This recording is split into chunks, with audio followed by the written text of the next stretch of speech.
আজকে নতুন করে কোনো সিটি স্ক্যান বা কোনো ধরনের পরীক্ষা করা হয় নাই, নতুন করে ডিটোরেট করে বা কোনো ইনফেকশনের সাইন পাওয়া যায় নাই। সিঙ্গাপুর জেনারেল হসপিটালে তাকে নেওয়া হবে। খারাপ হয় নাই, ভালোর দিকেও যায় নাই। শরীফ ওসমান হাদি ইনকিলাব মঞ্চের মুখপাত্র, তাকে উন্নত চিকিৎসার জন্য একটু আগে এভার কেয়ার হসপিটাল থেকে সিঙ্গাপুর জেনারেল হসপিটাল নিউরোসায়েন্স ইনস্টিটিউটে রেফার করা হয়েছে এবং উন্নত চিকিৎসার জন্য তাকে এয়ার অ্যাম্বুলেন্সে করে দেশের বাইরে নেওয়া হচ্ছে। এবং আমরা তার শারীরিক অবস্থা জানার জন্য এখানের যে মেডিকেল বোর্ড আছে সেই মেডিকেল বোর্ডের সাথে কথা বলেছিলাম এবং তারা জানিয়েছে যে তার কন্ডিশন আগের মতো স্ট্যাটিক আছে এবং কোনো অবনতি হয় নাই।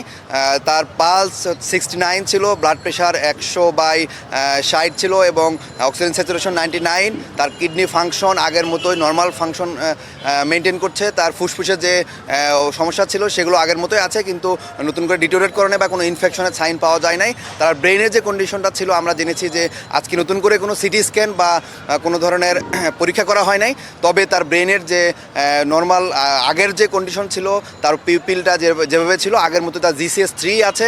তবে রেফার করার জন্য তার যে শারীরিক অবস্থা সেটাতে কোনো বাধা নেই বলে আমরা জেনেছি এবং আমরা দেখেছি যে তাকে হ্যান্ডওভার করা হয়েছে এভার কেয়ারের কনসালটেন্ট যে টিম আছে, এভার কেয়ার তার যে মেডিকেল বোর্ড আছে তারা হ্যান্ডওভার করেছে সিঙ্গাপুরের যে মেডিকেল টিম আছে তাদের কাছে এবং তারা খুব সেফলি আমরা দেখেছি যে এখান থেকে আইসিইউ অ্যাম্বুলেন্সে করে তারা এয়ারপোর্টে নেবে এবং এয়ারপোর্ট থেকে সিঙ্গাপুর জেনারেল হসপিটালে তাকে নেওয়া হবে।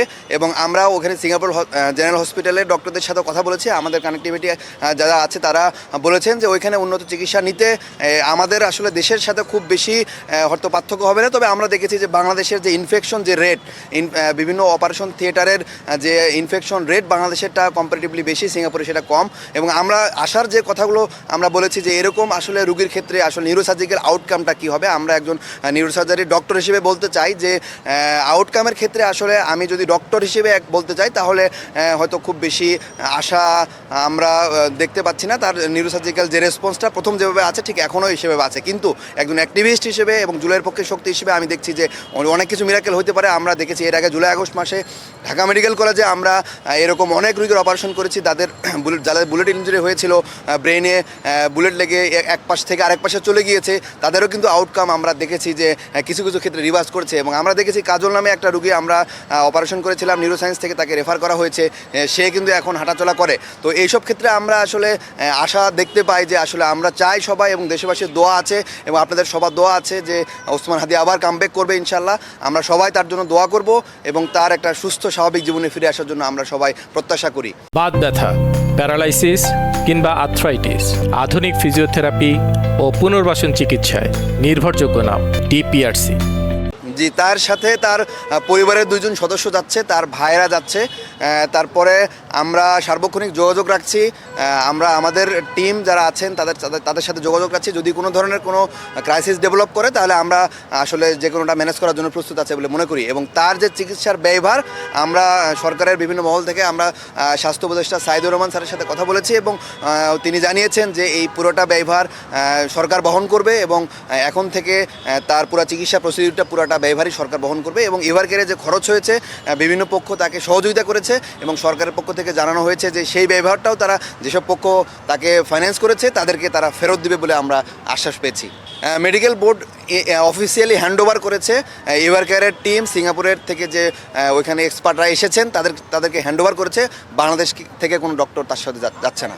যে সর্বশেষ যে ব্রেনের অবস্থা ছিল, তার ইডেমাটা যেরকম গতকালকে আমি বলেছিলাম যে ব্রেনের ইডেমাটা বেড়েছিল এবং ব্রেনের যে অক্সিজেন স্বল্পতা দেখা দিয়েছে সেটা ওইভাবেই আছে এবং ইডেমা কমার আমরা কোনো লক্ষণ দেখি নাই। ইডেমা আসলে ব্রেনের যে ইস্কেমিক চেঞ্জটা সেটা তো দিনকে দিন আরও প্রমিনেন্ট হয়। আজকে যেহেতু নতুন করে কোনো সিটি স্ক্যান করা হয় নাই সেহেতু তার আসলে নতুন করে ব্রেনের স্ক্যান না করা গেলে তার ইডেমার কন্ডিশনটা ঠিক আমরা বলতে পারবো না। তবে তার যে সাইন, ব্রেনের ফাংশনের ক্ষেত্রে যে সাইনগুলো আমরা দেখেছি, তার পিউপিল, তার লাইটের রেসপন্স কিনা বা অন্যান্য রিফ্লেক্সগুলো আছে কিনা সেগুলো আমরা আসলে খুব একটা দেখি নাই। তবে আমরা আশা করি তার কন্ডিশন স্ট্যাটিক, সে ফাইট করছে আর কি। আমরা সবাই দোয়া করি, তাকে আসলে খুব দরকার এই বাংলাদেশের জন্য কামব্যাক করা। আসলে কখন গিয়ে পৌঁছাবেন এটা তো এয়ার অ্যাম্বুলেন্সের ভেলোসিটির উপরে ডিপেন্ড করবে। নর্মাল ফ্লাইটের সাথে এটার কম্প্যারিজন করাটা ডিফিকাল্ট। আসলে কখন গিয়ে পৌঁছাবে আমরা জানতে পারবো যে আসলে কখন গিয়ে পৌঁছাচ্ছে, তাকে ইমার্জেন্সিতে রিসিভ করা হবে।